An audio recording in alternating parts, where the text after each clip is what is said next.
Jorge Iván González es el director de Planeación Nacional de Colombia, que es un organismo técnico que se encarga de manejar los asuntos de planeación, de distribución de las platas en Colombia. Doctor González, gracias por acompañarnos esta mañana. Muchas gracias, Néstor, por la invitación. ¿Cómo va? Ustedes.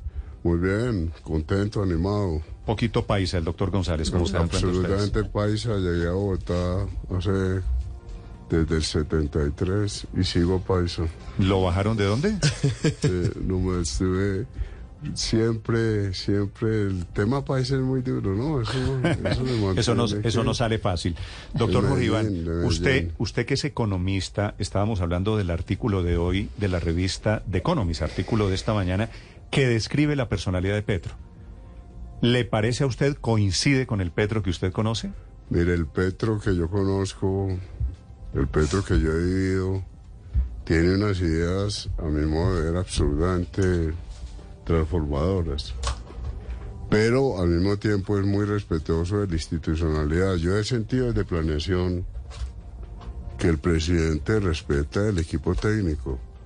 En estos meses que llevo, mi sensación es que nosotros somos los encargados de lo posible, los encargados de que ese sueño y esas preguntas que él tiene se puedan realizar. Entonces, planeación es como el órgano que le dice el presidente: para que su sueño sea posible debemos mirar este punto. Claro, todos quisiéramos que Colombia efectivamente avanzara en todos estos temas de transformación energética, de respeto por la naturaleza. Néstor, a mí me impresiona la forma como este plan de desarrollo ha planteado el tema del territorio, de la región, de la naturaleza. Es el primer plan de desarrollo que pone el tema del territorio en primer lugar. Y ese es un gran mensaje del presidente. Ahora, la forma como nosotros lo presentamos en el plan, las etapas que vamos proponiendo para avanzar en esa dirección, son etapas que yo diría de lo posible, y de lo posible en este periodo de gobierno, con la expectativa de que estemos abriendo caminos para más adelante. Pero en eso yo lo que diría es, el presidente es absolutamente respetuoso de los equipos técnicos. Y claro, uno siente la angustia de que quiere avanzar más rápido, pero nosotros también tenemos toda la autonomía y el respeto de él para decirle: vamos a un ritmo. Bueno, ya, doctor Jorge Iván, ya que usted me metió muy hábilmente en el tema del plan de desarrollo, usted es el responsable, usted es el hombre encargado de la traducción de lo que quiere el gobierno, ponerlo en este plan de desarrollo. Déjeme comenzar preguntándole por qué el plan de desarrollo no metió, siendo tan importante, que ha sido el motivo de la discusión de los últimos días, por qué no metió el tema del metro de Bogotá. No, pero es que hay una distorsión, y yo no sé, puede ser culpa de nosotros en planeación. Y nosotros lo que hicimos, sobre todo en la última semana, fue poner con mayor relieve los programas que nosotros considerábamos más novedosos. Sí. Y entonces todavía en el plan no se refleja proyecto por proyecto, sino unas grandes líneas. Por ejemplo, vías terciarias. Entonces le damos mucha importancia en el enunciado de los grandes proyectos. El tema de educación universitaria le damos mucha relevancia, pero frente al tema del metro de Bogotá, a mí sí me extrañó el trino de la alcaldesa. Pues el metro de Bogotá está financiado, tiene las vigencias futuras, está actuando. Hay unos recursos que están en el plan de desarrollo que corresponden a las decisiones de las ciudades, de los territorios. En el plan se juntan presupuesto general de la nación, sí, se junta el sistema general de participaciones, los recursos territoriales, y esto es muy importante en para responder la pregunta. Sí. Además se junta el sistema general de regalías. Entonces, ¿qué pasa? Bogotá tiene una autonomía fiscal enorme, Medellín tiene una autonomía fiscal enorme, Cali tiene autonomía fiscal, Barranquilla tiene muchos recursos. La pregunta, el trino de la alcaldesa no lleva en el fondo una pregunta, si está el gobierno Petro pensando en cambiar el diseño, y eso significaría 12 billones de pesos. Usted lo sabe mejor que yo, doctor González, que eso es una fortuna que no sale debajo de las piedras. ¿No valía la pena una línea de dónde quiere salir la idea, de dónde sale la plata para la idea del presidente Petro? Lo que pasa es que está tan claro desde hace rato en la contratación, en las decisiones de vigencias futuras, tanto del COMPES de planeación como de los CONFIS. Entonces eso está ahí. Ahora, yo no sé exactamente los detalles del acuerdo. Pero no está la plata del cambio de no, claro de que modelo. En los 1.140 billones, 1.150 billones que nosotros proponemos en el plan. Billones, ahí está el metro, clarísimamente, está incluido, obvio que está incluido. Pero está incluido el capricho de que no sea subterráneo. No, está el contrato del metro como está en estos momentos, están las vigencias futuras tal y como estaban. Por eso, pero es que todo eso es con el metro como está diseñado, claro, no con lo que valdría el cambio del diseño. No, claro, eso no está en el plan de desarrollo, digamos. ¿Y por qué no está en el plan de desarrollo? Porque sencillamente las vigencias futuras ya están aprobadas, hay un COMPES aprobado, hay unas discusiones que se tienen que dar por el lado jurídico, por el lado técnico. Yo no sé cuál fue lo que Petro llamó ayer el acuerdo de San José de Guadero, porque el pacto de la Orinoquia. Sí. La pacto de la Orinoquia. Yo no sé exactamente cuál fue el acuerdo entre la alcaldesa y el presidente, pero lo que nosotros tenemos en el plan de desarrollo es un contrato que está firmado, unas vigencias futuras que están aprobadas y un contrato que están dando. Nosotros en el plan de desarrollo no tocamos en ningún momento eso, sigue como va. Sí, pero eso quiere decir, doctor Jorge Iván, la política va por un lado y ustedes, los técnicos de planeación, van por otro. Vuelvo a decir, el presidente dice sería muy importante, sería mucho más favorable que tuviéramos metro subterráneo. Entonces nosotros le decimos, perfecto presidente, hay un contrato que está firmado, hay unas vigencias futuras que están ya establecidas, hay unos contratos, entonces por ahora nosotros en el plan de desarrollo, porque tenemos que respetar también las decisiones de Bogotá, ese contrato lo tiene que cambiar Bogotá. Entonces, por ahora nosotros tenemos clarísimo, es que para mí no hay ninguna duda. Cuando apareció ese trino de la alcaldesa como antier, yo, pero no entiendo por qué ese trino, porque es absolutamente claro que ahí está el plan que ahí está el tema del metro. Pero, doctor Jorge Iván, en caso de que la mesa técnica o la mesa jurídica, que al final son las que van a definir si se logra hacer subterránea la parte del metro que quiere el presidente Petro, y Bogotá modifica el contrato, al final quien firma el contrato de concesión es Bogotá con el consorcio chino, ¿no es verdad?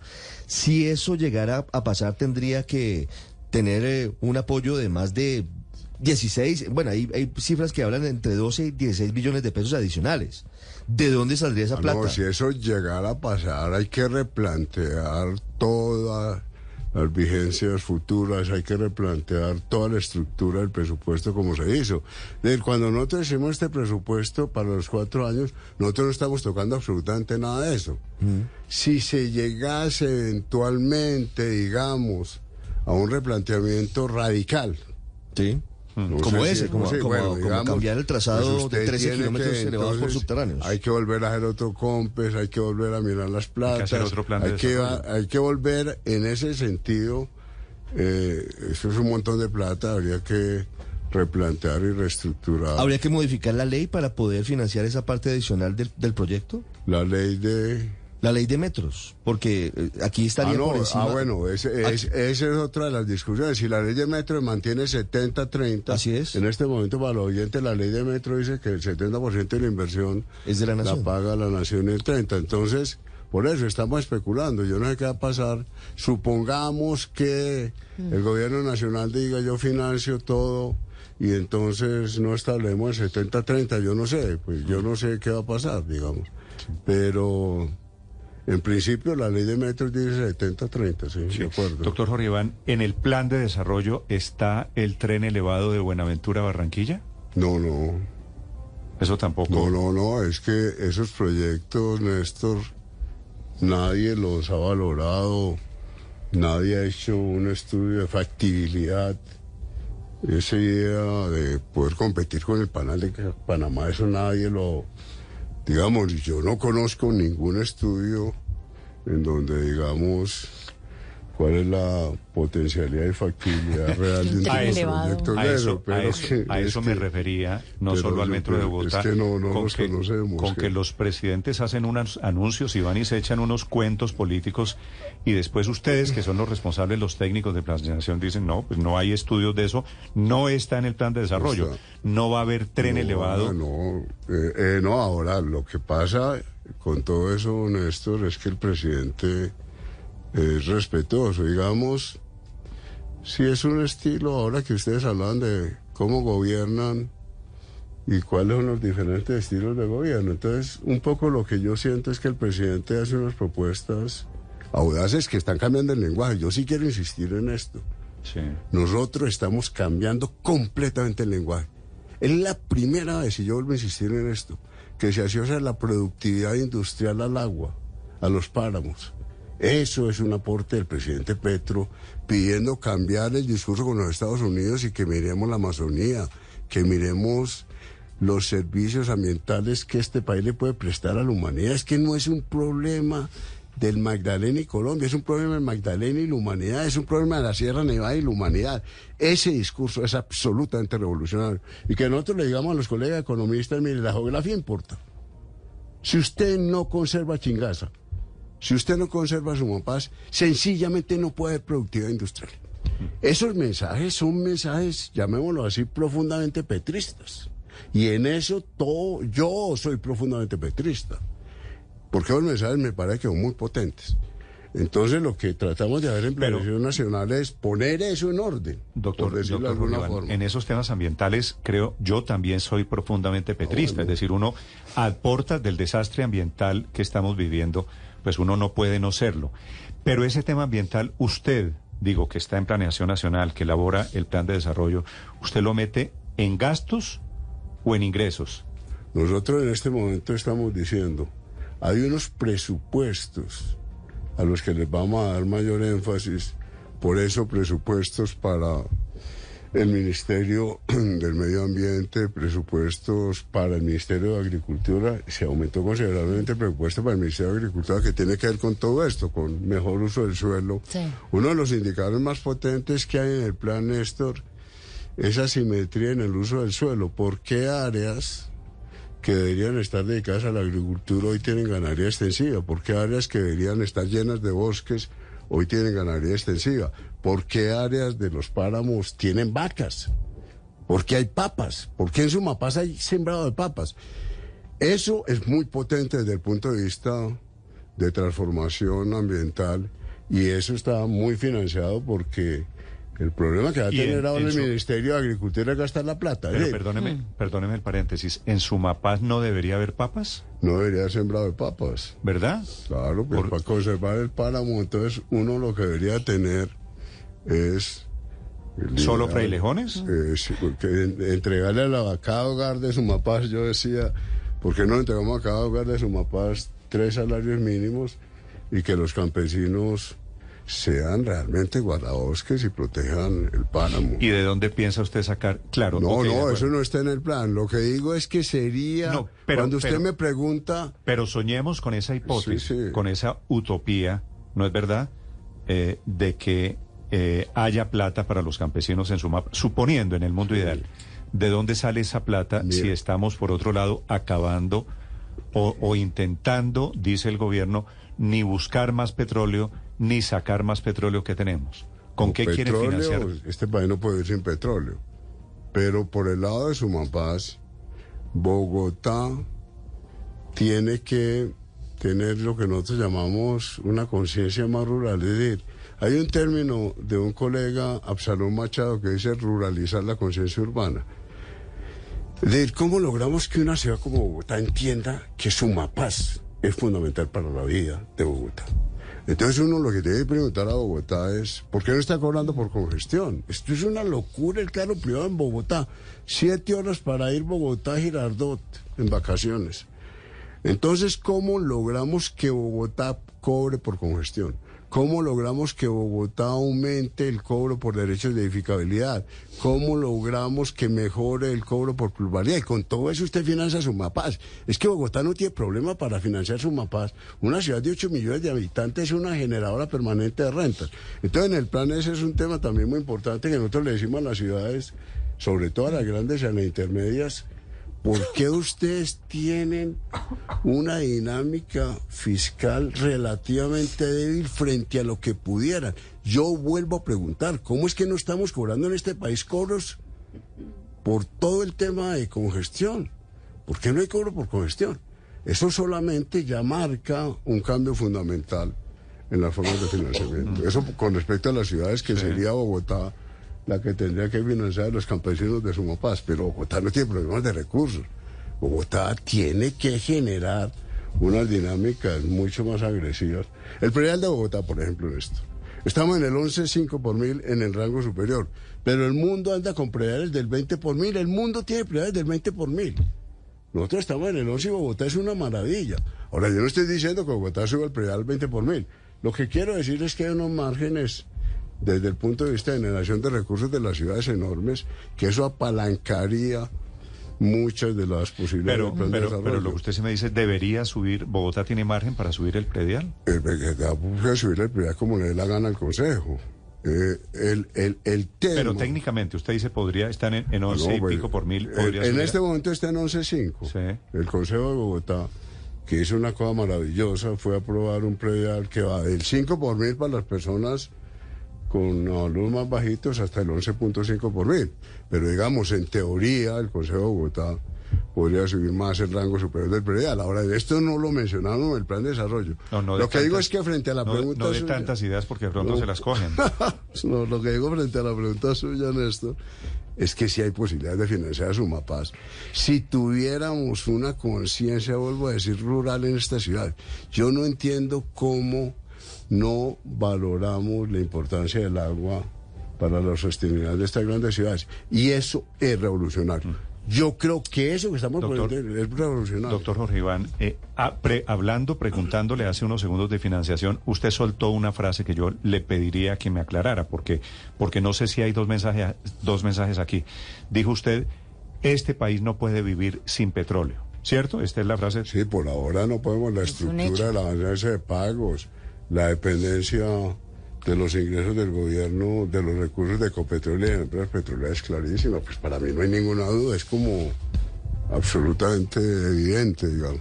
Y entonces, cuando usted oye al presidente o especialmente a la ministra, ¿usted les dice a ellos, ojo, que nosotros no podemos vivir sin petróleo? Nosotros estamos diciendo que la transición energética es progresiva. Ahora la ministra también acepta que el petróleo es muy importante.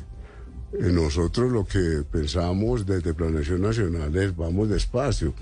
Cambiemos la discusión, no sigamos en la discusión de exploración o no exploración, vámonos a otras discusiones. ¿Cómo logramos en el plan de desarrollo, digo yo, un gran proyecto de ciencia y tecnología que sea salvar la biodiversidad pacífica? Ese es un gran proyecto. Entonces vamos la discusión hacia allá.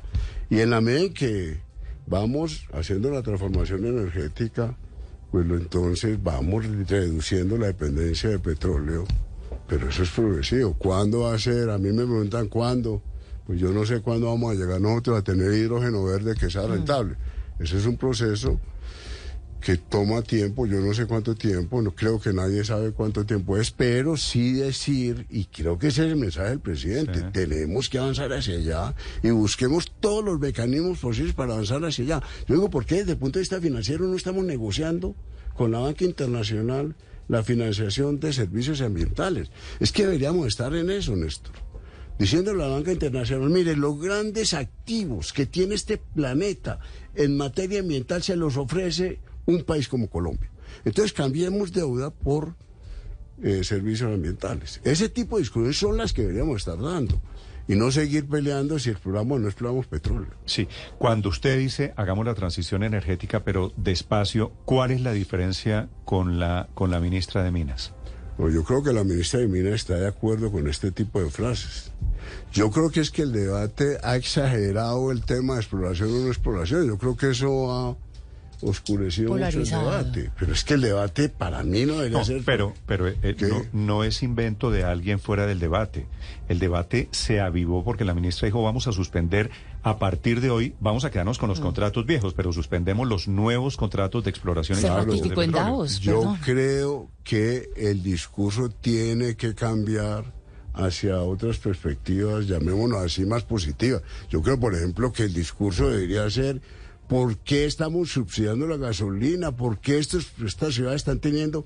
Es que el país compró el año pasado 150.000 automóviles. Yo no sé cuántos llegan a Bogotá. Y subsidiando SOAT y subsidiando peajes. Por Que es lo que eso, viene haciendo su colega de gabinete, el ministro de eso es Transporte. decisión también del gobierno. Esos subsidios son del gobierno actual. Esos son los puntos que yo creo que deberían converger. Claro, pero hablando concretamente de la transición energética, doctor Jorge Iván, y en el marco de lo que significa el plan de desarrollo, los mensajes sí evidentemente son distintos, o por lo menos el mensaje de la ministra es: vamos hacia una transición acelerada. Si no hay divisas del petróleo, ¿desde dónde vienen las divisas? ¿O desde dónde podrían provenir? ¿O qué de esa consigna queda planeado o queda plasmado en el plan de desarrollo? Uno lo puede plantear de esta manera, que es paradójica.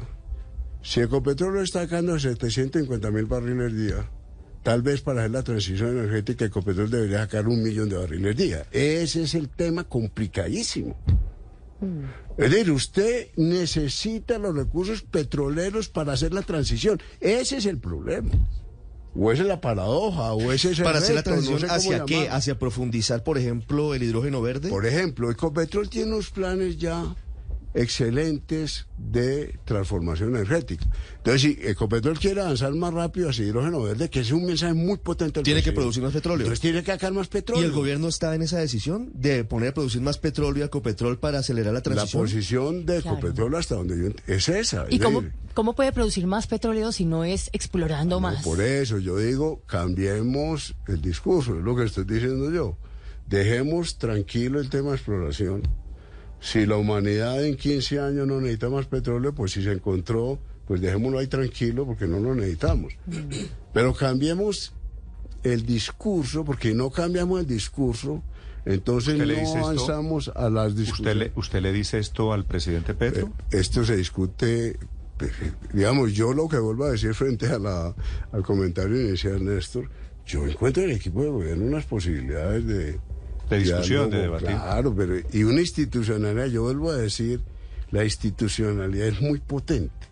Cuando aparentan estas afirmaciones como preocupación por... Pues este país tiene una institucionalidad muy potente. ¿Y cuál es la institucionalidad? Un aparato como Planeación Nacional. Es que yo sí creo que Planeación Nacional, otros países en los años 80 destruyeron los aparatos de planeación, Perú acabó. Nosotros tenemos un aparato muy potente. A mí sí me impresionan las potencialidades de Planeación Nacional y la forma como Planeación logra reunir, converger. Y entonces lo que queremos, vamos... Ahora, la pregunta, doctor Jorge Iván, no es solo si usted lo dice, Sí, sino si le paran bolas. Si le hacen caso. pues yo creo que hasta ahora, digamos, si usted en el plan de desarrollo, yo creo que hasta ahora están haciendo caso a Planeación. Ok. ¿Usted ve alguna Pero locura en sobre el plan de eso- desarrollo? ¿Algún asunto que usted haya dicho, esto está ido de los cabellos, no estoy de acuerdo y a pesar de eso quedó plasmado, por ejemplo? Las facultades extraordinarias del presidente. Yo creo, puede ser que algún artículo no lo haya mirado bien, pero todo lo que está ahí yo lo defiendo, lo defiende Planeación Nacional, digamos. Este fue un trabajo con los ministros, mire, y con Hacienda. Es que a mí me impresiona el plan de desarrollo pasado, quedó en manos el articulado del Ministerio de Hacienda. Nosotros hemos hecho un trabajo con Hacienda, los equipos jurídicos de Hacienda, de Planeación, hasta el último minuto. Es decir, nosotros teníamos que lanzar el plan a las 5, hasta las 2 de la tarde éramos Hacienda y Planeación ordenando los artículos. No, yo creo, defiendo cualquier... Si alguien me aclara, mire, este artículo tal vez podría tener esta consecuencia, pues lo discutimos. Pero en principio todo lo que está ahí lo defendemos como Planeación Ahora Nacional. usted insiste una y otra vez en la institucionalidad y que el gobierno defiende esa institucionalidad. Sin embargo, Mire, por ejemplo, que el presidente ha dicho que va a reasumir las funciones de la CREC y la CRA, donde Planación Nacional y usted en concreto tiene puesto en la Junta Directiva. Es que eso se puede interpretar de muchas maneras. Mire. ¿Qué facultades extraordinarias, por lo menos como yo lo veo, está pidiendo el presidente? Otros presidentes también han pedido facultades extraordinarias. Un tema, por ejemplo, en la holding Bicentenario la creó Carrasquilla. Ahora, hay unos elementos de la holding Bicentenario que se deben organizar, cómo participan las entidades financieras públicas, Finagro, Findeter, etcétera. ¿Cómo se ordena eso? A mí no me parece que sea, como alguien dijo en un trino dictatorial, decirle al presidente, tratemos de reorganizar la holding Bicentenario, porque además vamos a necesitar crédito para la agricultura, etcétera. Entonces vamos como apalancamos. Sí, pero la redacción de ese artículo no quedó demasiado amplio para darle demasiadas o muy amplias facultades extraordinarias al presidente para reformar el Estado con base en sus atribuciones. Bueno, miremos, y que el Congreso, bueno, eso va al Congreso, el Congreso puede limitar mucho más precisamente, pero por ejemplo, el Ministerio de la Igualdad se acaba de crear. Entonces hay un debate en el Congreso si el DPS, el Departamento de la Prosperidad Social, debiera o no a ese ministerio. Yo me imagino, o sea, ustedes me pueden decir estoy equivocado, Planación se equivocó, Planación se dejó meter un gol. Yo veo razonable que una discusión tan complicada como esas, de si el DPS sigue adscrito a presidencia o pasa, pues que tenga el presidente un margen de maniobra para decidir ese tipo de cosas. Otras que hemos pensado y que están ahí. Un montón de ministros querían fondos para todo. Entonces lo que dice el ministro de Hacienda, queremos un gran fondo, una gran cuenta que se llame, por ejemplo, cuenta Colombia, potencia mundial para la vida, y ahí metemos subcuentas. Entonces ordenar eso a mí no me parece que estemos en los límites de una posición autocrática. Pero bueno, ahora esto va al Congreso, entonces el Congreso le dice al presidente, mire presidente, en estos 6 meses usted tiene facultades extraordinarias para esto, para esto, para esto. Explíquenos cada uno de los ministros cómo quiere, cómo las ve, y entonces hacemos el debate en el Congreso. Pero yo no le daría tanta relevancia o... Es que hay un sesgo, sí, es que como con un temor de que, pero bueno. ¿Hay un sesgo de qué? De que hay mucho temor cuando trinan que son... medidas dictatoriales, hay como un sesgo, no sé si tiene que ver con lo que comentábamos al principio, que entonces el presidente Petro va a hacer posiciones autoritarias, dictatoriales.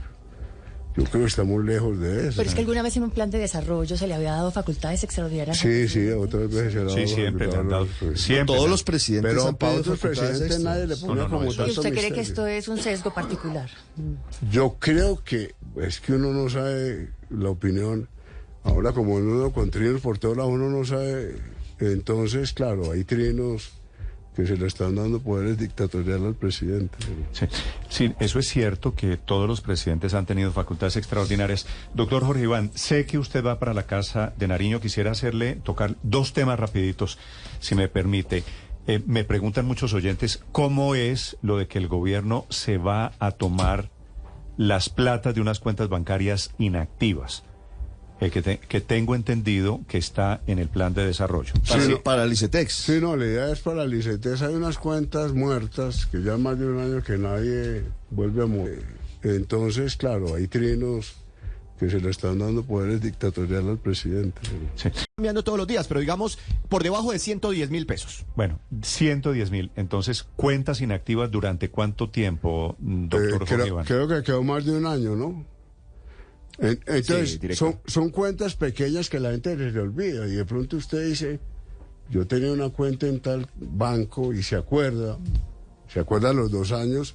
ICETEX. Sí, no, la idea es para el ICETEX. Hay unas cuentas muertas que ya más de un año que nadie vuelve a mover. Víctor, a ver, entonces, cuentas que tienen hasta... 106.000, eso va cambiando todos los días, pero digamos por debajo de 110.000 pesos. Bueno, 110.000. Entonces, cuentas inactivas durante cuánto tiempo, doctor Jorge Iván. Creo que quedó más de un año, ¿no? Entonces, sí, son cuentas pequeñas que la gente les olvida y de pronto usted dice, yo tenía una cuenta en tal banco y se acuerda los 2 años. usted la pide al banco y inmediatamente le entregan la plata. Es decir, no es que ICETEX se quede con esa plata. Y si yo me acuerdo que tenía una cuenta vieja por ahí que no usaba de 100.000 pesos. Inmediatamente usted se acuerda. Ok. Entonces usted va al banco. Le devuelven la plata. Pero es que inmediatamente y después el banco arregla. Después que usan cuentas. El banco arregla con ICETEX y le dice ICETEX, esta persona. Pero no es que vaya a haber una expropiación. No, es que esas cuentas, como un montón de poquitos, pueden ser representativos desde el punto de vista de apalancamiento de créditos para ICETEX. Entonces lo que quiere el gobierno es decir, esos poquitos que están ahí... Cunchitos. Y a la persona le reconoce el interés. Es decir, cuando la persona llega a los 3 años, porque se acordó, pasó por el banco y yo tenía una cuenta aquí, eso estará... Llega al banco, le cancelan con interés y le pagan y después el banco habla con ICETEX y le dice, tal persona resucitó. Muy bien, la última pregunta. Jorge Iván González, director de Planeación Nacional, esta mañana aquí en Blue Radio, hablando de economía. Víctor. Doctor González, artículo 55 habla de la creación del Registro Universal de Ingresos. Tengo entendido que busca esta medida ayudar con la focalización de los nuevos subsidios y programas sociales, ¿no?, que creará el gobierno. Pero se habla de la autodeclaración. Muchos están interpretando este artículo como la obligatoriedad de declarar renta en el país. ¿Eso es cierto? ¿Todos los colombianos con ese artículo ahora tendrán que declarar renta? Para mí, Víctor, ese es el ideal, digamos, que en un periodo, no sé cuánto tiempo, todos tengamos lo que hemos llamado, no lo quisimos poseer declaración de renta, porque no se asociar a impuestos, sino registro universal de ingresos. ¿Qué es lo que está pasando? Pues que todos sabemos que hay muchos problemas con los subsidios, problemas de inclusión y exclusión. Entonces, ¿cómo ordenamos los subsidios? Hay hogares que están recibiendo 2 o 3 subsidios. La Nación Nacional tiene algo muy importante, que es el registro social, que incluye a 33 millones de personas y que tiene una cobertura, incluye 27 bases de datos. Entonces nosotros lo que queremos es, para el rango inferior de ingresos, donde no hay manera de cruzar, progresivamente decirle a la gente, infórmenos sobre sus ingresos, para que hoy ¿cuánta gente paga declaración de renta? Declara renta, perdón, no paga, sino declara. En este momento no sé exactamente cuánto. 5 millones, creo. Puede ser, sí. Víctor, ¿usted tiene la cifra? ¿Cuánta gente declara renta? Sí, cerca de 5 millones de personas, no son más. Okay. Ahora, hay una gran diferencia entre declarar y pagar renta. Claro, entonces lo que nosotros queremos, Víctor, es de manera progresiva. Entonces yo no me imagino volviendo a montar un Sisben 5, por ejemplo, porque ya el país ha avanzado mucho en registros administrativos. Entonces utilizar toda la potencialidad de los registros administrativos, como les digo, Planeación está cruzando en este momento 27 bases de datos. Entonces ya es relativamente sencillo ir indagando sobre los signos de las personas. Yo ponía este ejemplo estos días. En la medida en que podamos ir pagando con celular y se acabe el efectivo, pues usted en la calle va a comprar cualquier cosa, una chocolatina, un chicle con el celular. En esa medida vamos a ir teniendo información y podemos ir avanzando hacia un registro universal de ingresos, porque es que lo otro no tiene sentido. Lo otro es imposible resolver el problema del estrato. Eso es imposible. ¿Cuál es el problema imposible? El problema del estrato imposible es que una familia de estrato 5, que ese año le fue muy mal en la vida por diversas circunstancias, pues no tiene ingresos y usted le debería dar subsidios en lugar de... Y sigue siendo estrato 5. Claro, pues entonces el estrato 5, pues la familia que tuvo problemas 1 año, 2 años, no va a dejar la casa porque ya la pagó, pero sigue estando en el estrato 5. Entonces, usted necesita llegar al ingreso del hogar y la única forma de llegar al ingreso del hogar es con una declaración o con un registro de ingresos. Entonces, esa familia que vive en el estrato 5 me informa que se murió la mamá, que el papá tiene una enfermedad permanente y que además los 2 hijos se quedaron sin empleo. Entonces, le informa eso al Estado y el Estado le dice... La estratificación no es tan precisa. La estratificación no resuelve el problema. Nosotros luchamos en Planeación Distrital proponiendo una estratificación por predio. La estratificación se hace por manzana, nosotros la proponemos por predio, creamos lo que llama el valor unitario integral. Pero no resuelve este problema es insoluble. La estratificación es vivienda, los ingresos son hogar. La gente. Ahí hay una brecha Si ustedes quieren metodológica, de naturaleza, conceptual, absolutamente brutal. Eso es un abismo entre la vivienda. Doctor Iván, sabemos que tiene que abandonarnos por su la agenda, última, Ricardo, porque pero se va. no podemos dejarlo ir sin hacerle una pregunta que es clave para lo que viene y es el debate sobre la reforma a la salud. ¿Ya tienen ustedes cifras de cuánto costaría el proyecto del gobierno? Hoy, ¿cuánto le costaría a la nación? ¿Cuál es el impacto fiscal de la reforma? Mira, lo que ha pasado en los últimos días es ya un encuentro entre Hacienda, Planeación y el Ministerio de Salud.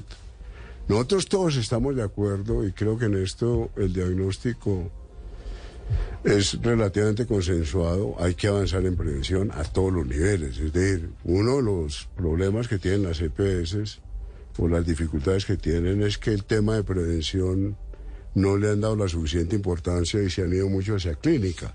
Entonces todos estamos de acuerdo con que hay que mejorar la prevención. Ya dijo el presidente ayer, las EPS se mantienen y se mantienen.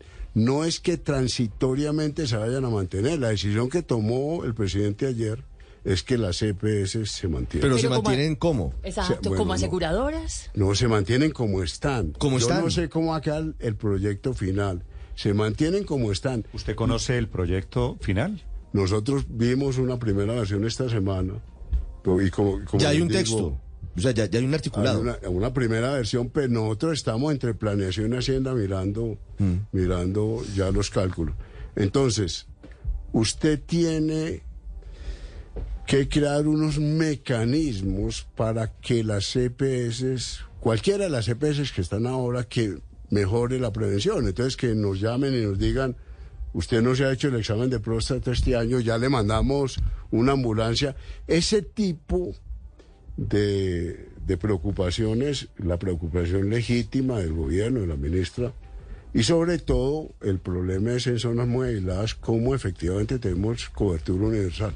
Entonces yo creo que estamos en esos acuerdos, ya por lo que entiendo, yo no estoy en la reunión ayer con las EPS, ya el presidente dijo claramente las EPS se mantienen. Claro, lo que pasa es que no sabemos, a ver, tenemos varios vacíos, no conocemos el proyecto y se mantienen, pero transformadas, entonces no sabemos qué van a hacer las EPS. Así, yo tampoco sé exactamente a qué acuerdo se llegó ayer y cuál va a ser entonces el énfasis que se le va a dar a las EPS. No, hasta donde yo entiendo, simplemente le hace a la EPS, negociemos efectivamente cómo ustedes van a mejorar prevención, pero me estoy metiendo en un tema que corresponde a la ministra, pero digamos, el consenso que hay es EPS traten de mejorar prevención y tratemos de reducir la clínica. Si usted reduce la clínica porque mejora prevención, entonces evidentemente el costo de la salud es menor. No le contestó Ricardo ¿Cuánta plata vale? ¿Cuánta plata? Ah, no, yo no sé cuánto vale. Pero En no este hay momento- cifras del impacto fiscal de la reforma. En este todavía. momento nosotros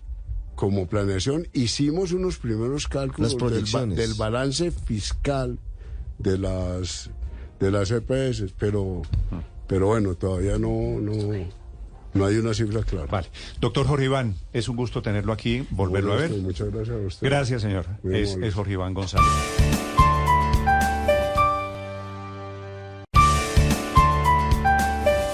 Blue, la alternativa.